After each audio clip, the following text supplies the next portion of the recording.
Okay.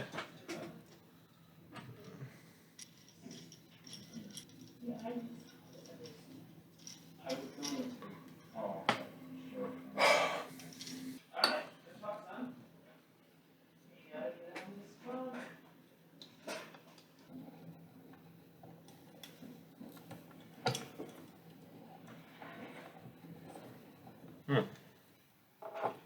Hmm. Uh-huh. Hmm.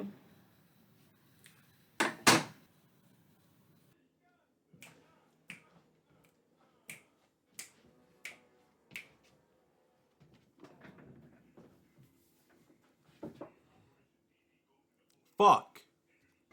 Welcome everyone to the first edition of Football News Daily. Well, this is your 11th of August edition, where I, an idiot from Australia, lets the world know what's happening around the world of football in the last 24 hours.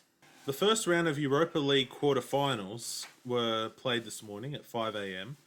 It was certainly entertaining, unless you're watching the Manchester v Copenhagen game, where it was like watching a child play with the puzzles where you put like the shapes inside the holes, like the ones they have at hospital waiting rooms. It was like watching a child try fit a square through a triangle. Like, United won the game a la penalty. Bruno Fernandes scored his seventh goal in extra time after Martial fell like a wet tissue in the box, and that's his seventh goal this season in the Europa League. Over to the second fixture, which included Inter Milan versus Bayer Leverkusen, where Inter Milan won 2-1. First goal coming from Barella. After Romelu Lukaku took a shot in the box, it rebounded over to Barella, who shot it with the outside of his foot to the bottom left corner. The Inter's second goal came via Romelu Lukaku, who, as a target man, with his back to goal, slotted the ball into the net. Bayer Leverkusen then thought a comeback was on the cards as Kai Havertz scored possibly his last goal for Bayer Leverkusen. And Inter Milan had a chance to put the game away when Nico Barella shot his second shot of the game to have, two goals. And Romelu Lukaku's ass blocked the shot. You'd think his ass was bigger than the goal. Zaha has been under some fire regarding a recorded video of him during his holiday in a club. We're hinting at a move away from Selhurst Park this transfer window. Filmed at a club with a huge LED sign in the background that read Zaha to Arsenal. Now, some would suggest that a player on his earnings a week would shy away from, the sign, go a little incognito, play it off. No, not Zaha. Man was laughing and pointing at the sign. He has responded on his social media, saying, and I quote, that he can't control everything everyone does. True. But it was you laughing and pointing at the sign, was it not? Now, Crystal Palace manager Roy Hodgkinson has come out and said, Will has made it clear ever since I came to the club, really, that he would relish a move on and find some pastures anew. This story has dropped before Arsenal forward Aubameyang has yet to re-sign for the club. Thomas Partey has been linked to a move to Arsenal, and according to UK newspaper The Daily Express, Arsenal have offered Atletico a pick of 3 star players, including Andrea Lacazette, Hector Bellerin, and they are reportedly interested in the third offering, which is Lucas Torreira, the 25-capped Uruguayan international. All this for a Ghana international, Thomas Partey, who in defensive midfield has averaged 2.3 tackles and 1.4 interceptions a game in 48 appearances, 6 of which coming off the bench. as well as 5 goals. The Sun has come out and stated that Matteo Guendouzi is being pursued by Real Madrid, and that Arsenal expect 40 million euros for his services. Guendouzi has found his head on the chopping block at Arsenal as tensions between Mikel Arteta and himself have resulted in Guendouzi training with the B-side. Reports have come out that Barcelona are in for him as well, with PSG the favourites for his signature. Sky Sports as well as Goal have reported Chelsea to be in for Ajax fullback Nicolas Tagliafico. The 27-year-old Argentine international has scored 5 goals and set up 5 this season from his left-back position. The Foxes were presumably in for Ben Chilwell, this being seen as a cheaper alternative. The Daily Express has come out and also linked Chelsea again with Ajax as they look to pursue the Ajax number 1, Onana, over Jan Oblak. This comes after the most expensive keeper in the world, Kepa, has fallen out of favour at Stamford Bridge. It has been an eventful 24 hours at the Emirates, where Coutinho has been linked to Arsenal. Coutinho, the ex-Liverpool star, has far from impressed at his time at Barcelona. During the financial climate, he has seemed to be pushed out the door at the Camp Nou. Arsenal are the front runners for his signature after apparently agreeing personal terms with the player already. After he failed to impress at Bayern on loan, Barcelona head coach, whose own position has been looking shaky itself, has told radio station RAC1 if Coutinho could still be a Barcelona player at the start of the season. He replied, "He is still a Barcelona player. You have to pay the clause or a transfer fee to Barca. I think he could be there at the beginning of next season." Naturally, until I hear it from the devil's mouth Bartomeu, I fail to believe that he'll be at the club next season. At least that's what 2 years on loan at Bayern would tell me. We'll see what happens in the coming days if these reports get any more weight added to them. Emiliano to quit Arsenal. Emiliano has come out and stated if he doesn't get the game time that he wants at Arsenal, he's going to quit the club. In the last 24 hours, he has come out to Argentine radio station Continental and stated, "I have shown the club that I can play for them, and when I return next season, I need to have more games. That is the only way I will stay at Arsenal." This comes after Bernd Leno was stretchered off the field against Brighton, in a game in which they lost 2-1 in true Arsenal fashion. Martinez has thrived and impressed thoroughly, winning the FA Cup against Chelsea 2 weeks ago. But with no club seemingly in for his signature, it's difficult to say what would happen with Martinez if he doesn't get the game time he wants. Willian has written a sweet little love letter to the fans and staff at Chelsea Football Club. As his contract expires on June the 30th, and rumour has it, he was absolutely furious at the terms offered. And as the man is on 120,000 euros a week, the man thinks he's going to get a pay rise at Arsenal. He writes a long, heartfelt message as he agrees terms with Arsenal. I know Chelsea fans who would chop off an arm to beat Arsenal, sacrifice an unborn child to see Arteta hit by the Chelsea team bus. You would think after 7 years at Chelsea, he would know not to go anywhere but there. Even David Beckham's Inter Miami was in for his signature. This reminds me of a situation where you break up with your current girlfriend to go out with her arch nemesis. They throwing papers at each other from across the room in class style shit. She hates her. You spent 7 years together. She's gonna stab you or something crazy if she sees you with her. So I'm curious to see what's going to happen over when Arsenal and Chelsea play, if he does make the move. Sky Sports believe the deal to be wrapped up very, very soon, so keep an eye out for an Arsenal confirmation. And if reports are to be believed, Arsenal actually agreed on a 3-year deal for this player. This deal will make Arsenal the equivalent of a Premier League retirement home. David Luiz, Socrates, Ozil, need I say more? 2 more stories coming from the Emirates as Arsenal push to completely pay out starman Mesut Ozil. As his contract is costing the club 18 million, they're willing to just pay the contract out entirely and get him out of the club, off the bench. Goodbye. He has not played a single minute since Project Restart, and is having some kebabs and contemplating the meaning of life as Arsenal won the FA Cup over in Turkey.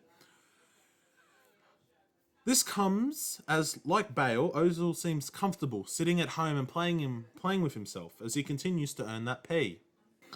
As one player is pushed out the door, one is being lured back into the club with a supposed mammoth-sized contract. With 1 year left on his contract, the Gunners are keen for their top goal scorer, Pierre-Emerick Aubameyang, to stay at the club. Fresh pictures released show Aubameyang with half his hair turning white. Could this be out of stress for playing for fans that look like this?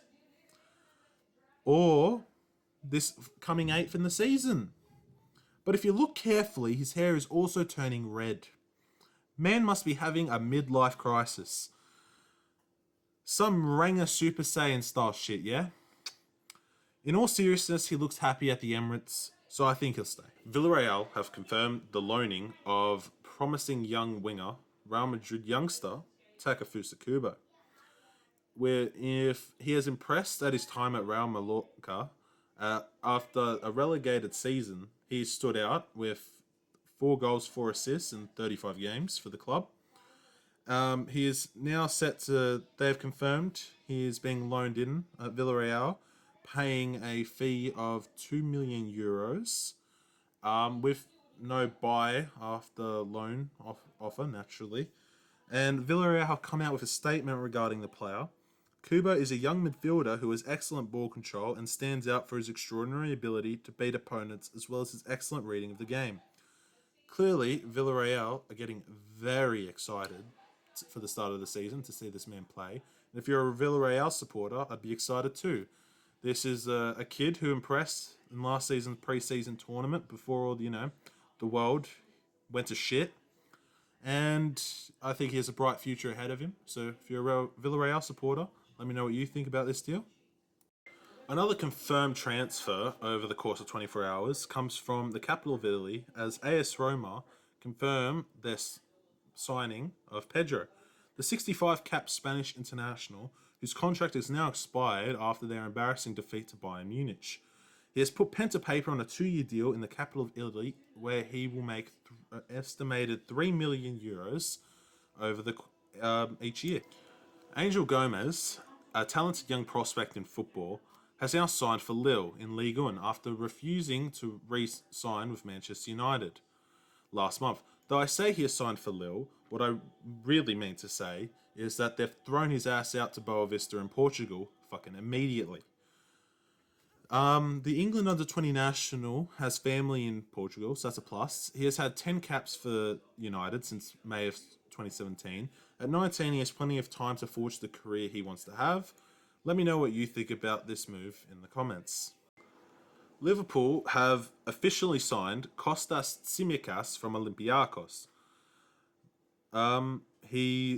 Over the course of last night, he was believed to head to Merseyside. He has now arrived in Merseyside, completed a medical, and been received for a fee of 12 million euros. At 24, and so Greek, his middle name must be Papadopoulos, he has been tearing it up at left fullback for the Greek outfit, helping them secure their 45th Super League title.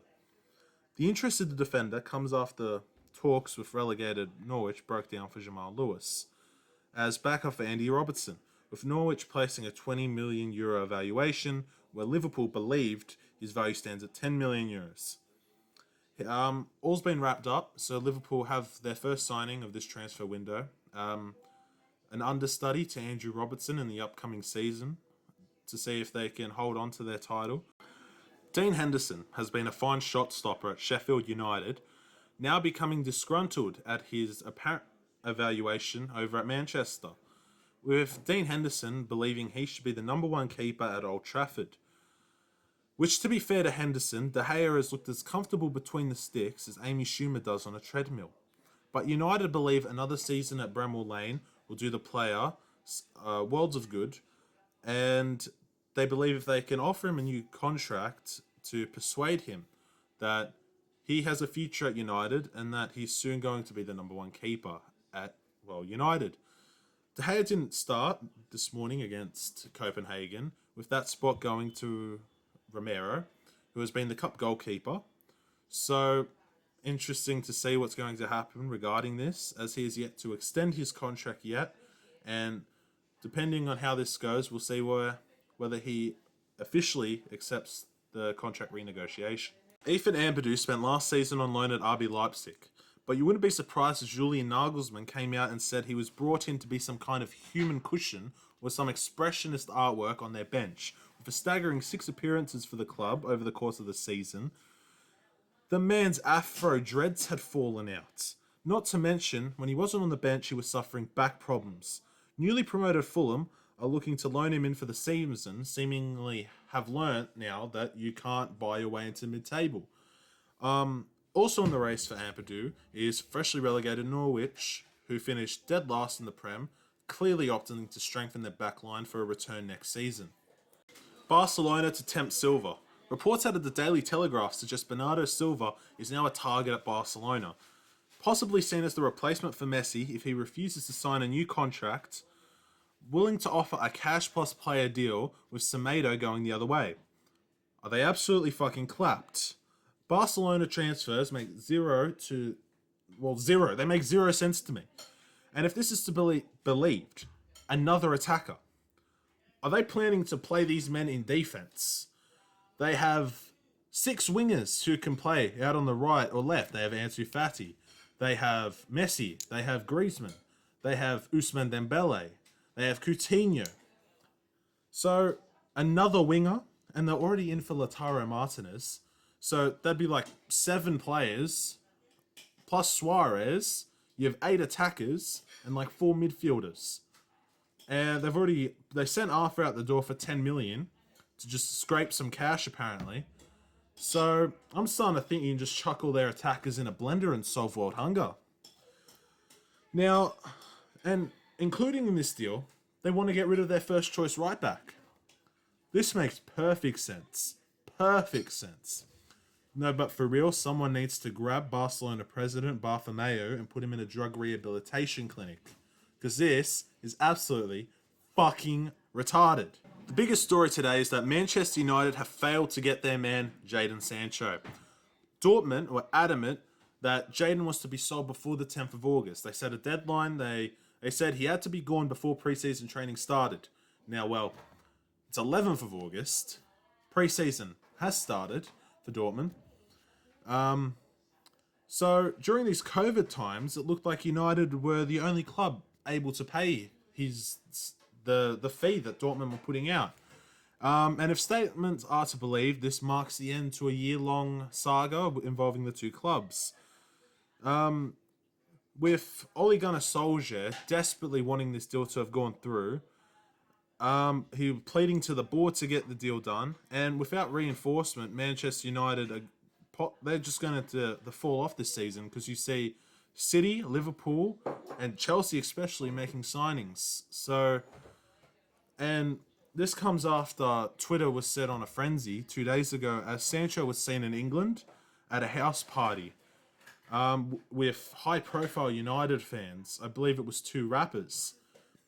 Fans were presuming this deal to be done, with S-tier journalist Fabrizio Romano's Twitter blowing up with fans asking him, hey, is this deal going to get done soon?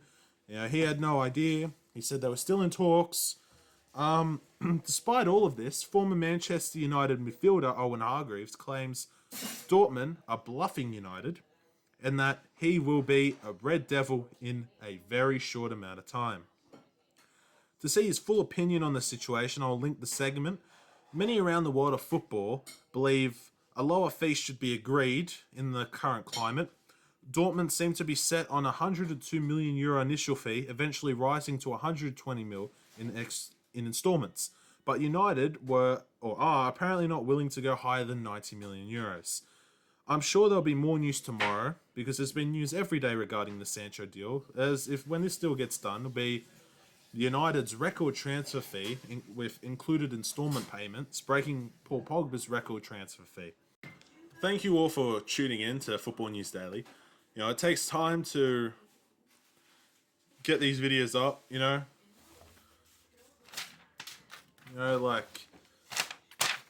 takes time. It takes a lot of time to have a look at all the the transfer news across multiple sources to bring it all to you. And my opinions. There's more to come from the channel now, as you see. Investment, investment, and hopefully the quality of videos will be getting better. Um, you can check out my Twitter in the link, because as these videos, as it takes time to edit and stuff, I'll be active on Twitter, reporting, not reporting, but linking current breaking news. So if you want to stay up to date that way as well. Thank you all for watching. See you soon.